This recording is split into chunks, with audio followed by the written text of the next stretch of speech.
اعتقال مولينكس وكيميتا.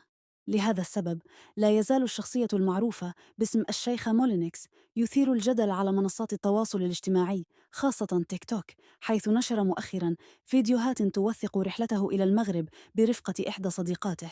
وقد أثار مولينكس الجدل بسبب المحتوى الذي يقدمه، حيث ظهر في أحدث فيديوهاته مرتدياً ملابس غير تقليدية، مما أثار انتقادات من بعض المتابعين.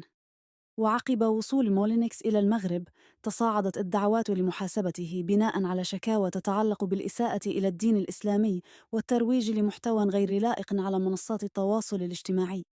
في سياق متصل، أطلق مجموعة من النشطاء حملة على مواقع التواصل الاجتماعي يدعون فيها إلى التبليغ عن حسابات مولينكس والمطالبة بمقاطعتها. وينشر يونس المعروف باسم الشيخة مولينكس فيديوهات يعتبرها البعض مثيرة للجدل، كما ينشر فيديوهات لصديقته تحتوي على محتوى يوصف بالفاضح مع استخدام لغة نابية. وقد تلقى مولينكس تعليقات سلبية وانتقادات من المتابعين الذين يرون أن ما يقدمه يمس بمشاعر البعض في المغرب.